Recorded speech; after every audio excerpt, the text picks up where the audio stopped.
Bismillahirrahmanirrahim. Assalamualaikum warahmatullahi wabarakatuh. Alhamdulillahi rabbil alamin, alladzi arsala rasulahu bil huda wa dinil haq. Allahumma salli ala sayyidina Muhammad wa ala alihi wa sahbihi ajma'in. Amma ba'd. Pemirsa TVO, kaum muslimin yang dirahmati Allah Subhanahu wa ta'ala, segala puji adalah milik Allah Subhanahu wa ta'ala, pemberi segala yang kita miliki di dalam kehidupan ini adalah Allah Subhanahu wa ta'ala, yang tidak sedikit pun kita mampu untuk menghitungnya. Tetapi di saat kita tidak mampu untuk menghitungnya, memang karena Allah tidak pernah memberikan kita kemampuan untuk menghitungnya, tetapi Allah memberikan kita kewajiban untuk mensyukurinya. La in syakartum la azidannakum wa la in kafartum inna azabi lasyadid. Barang siapa yang bersyukur, maka niscaya akan kutambah nikmatku kepadanya. Dan barang siapa yang kufur, sungguh azabku sangatlah pedih. Al-Quran Surah Ibrahim ayat 7. Tak lupa pula salawat dan salam cinta kepada Nabi besar Muhammad sallallahu alaihi wasallam, keteladanan sejati yang ada pada diri beliau sallallahu alaihi wasallam adalah jalan keselamatan yang harus menjadi tuntunan hidup setiap muslim di dalam setiap detik kehidupan.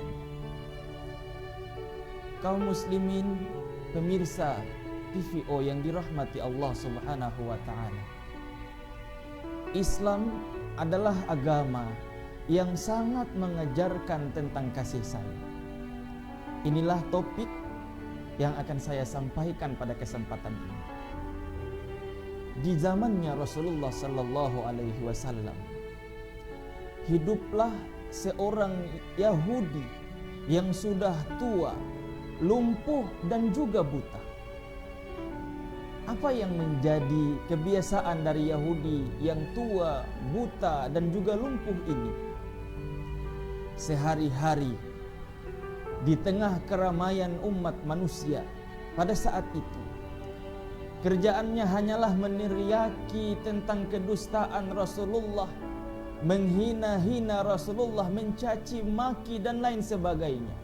Kerjaan dari laki-laki Yahudi tua, buta dan juga lumpuh ini. Tapi kaum muslimin yang dirahmati Allah Subhanahu wa ta'ala, apa yang dilakukan oleh Rasulullah sallallahu alaihi wasallam membalas atau menanggapi sikap dari Yahudi ini?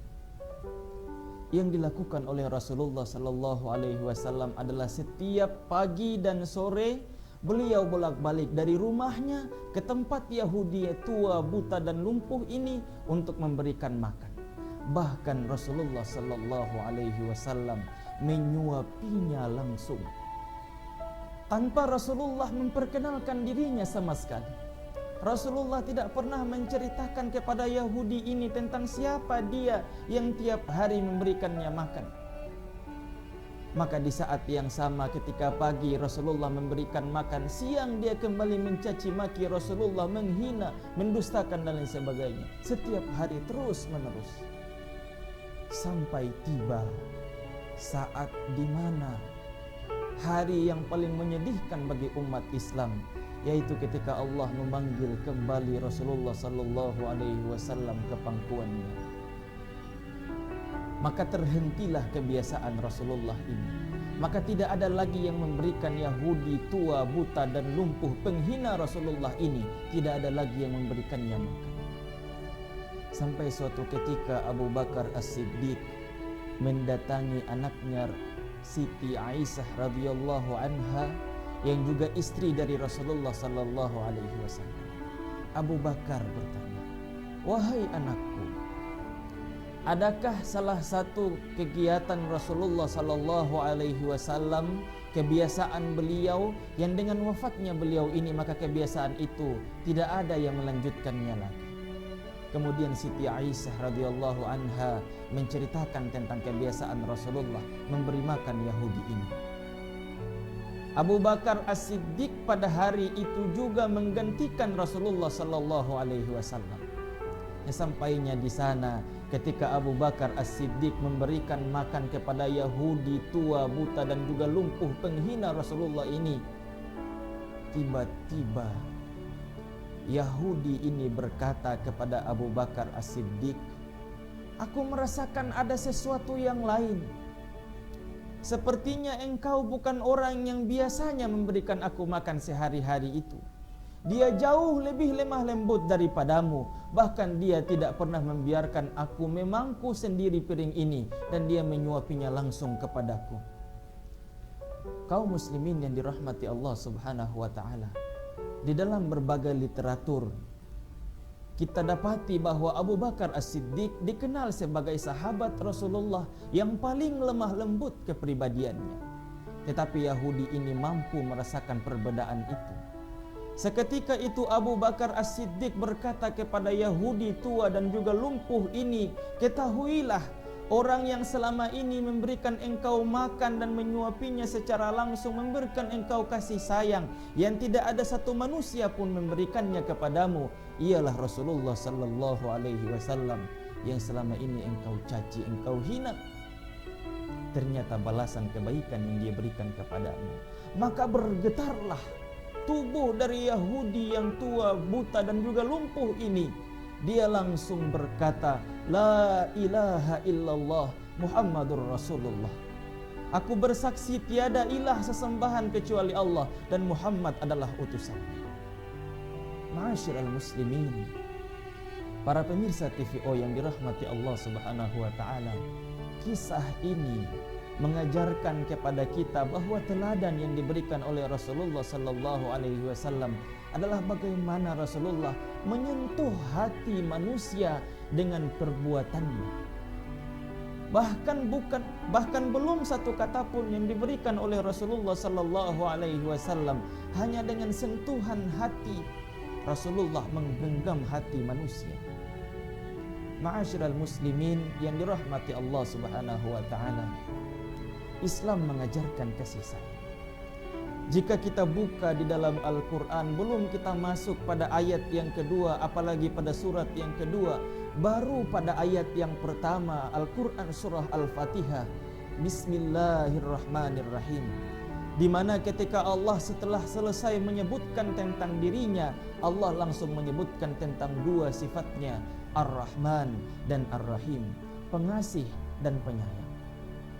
Dua kalimat yang kata dasarnya adalah kasih sayang. Seakan-akan Al-Quran ini mau memulai ajaran kehidupan kepada umat manusia, bahwa pada hakikatnya kita harus memulai semuanya, kita harus mendasari semuanya ini dengan kasih sayang antara sesama manusia. Bahkan Rasulullah sallallahu alaihi wasallam memberikan penegasan kepada kita tentang standar iman, bahwa iman adalah ketika kita mencintai saudara kita sama dengan kita mencintai diri ini. Rasulullah katakan, "La yu'minu ahadukum hatta yuhibbu li akhihi ma yuhibba li nafsihi." Tidak beriman salah seorang di antara kamu sebelum dia mencintai saudaranya sama dengan dia mencintai dirinya sendiri. Kaum muslimin yang dirahmati Allah, pemirsa TVO yang insya Allah selalu dirahmati Allah subhanahu wa ta'ala, betapa tingginya standar iman yang ditetapkan oleh Rasulullah sallallahu alaihi wasallam. Lantas bagaimana kita bisa mengaku bahwa diri ini beriman, sementara demi kepentingan pribadi kita saling menjatuhkan sesama saudara kita sendiri? Demi jabatan manusia bisa saling membunuh. Hanya karena politik sesaat saudara tidak lagi menjadi saudara.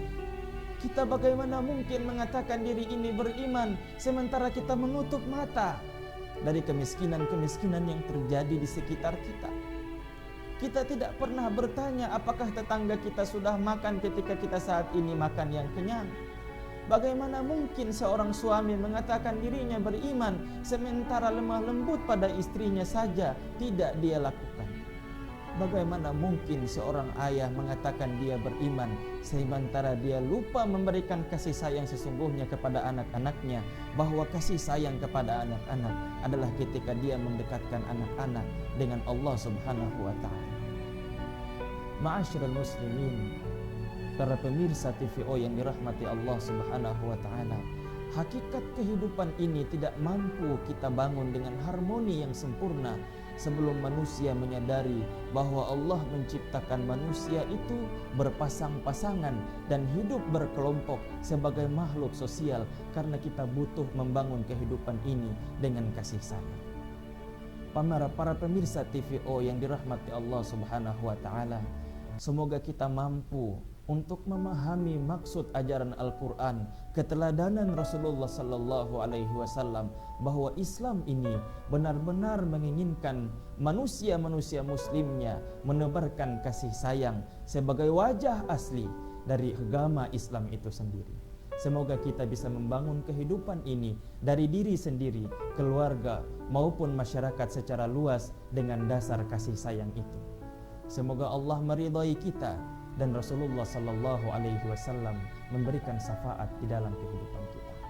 Sesungguhnya yang benar itu datangnya dari Allah Subhanahu wa taala, dan semoga topik ini bisa menjadi nasihat kepada diri khatib sendiri maupun kepada para pemirsa sekalian. Terima kasih. Wassalamualaikum warahmatullahi wabarakatuh.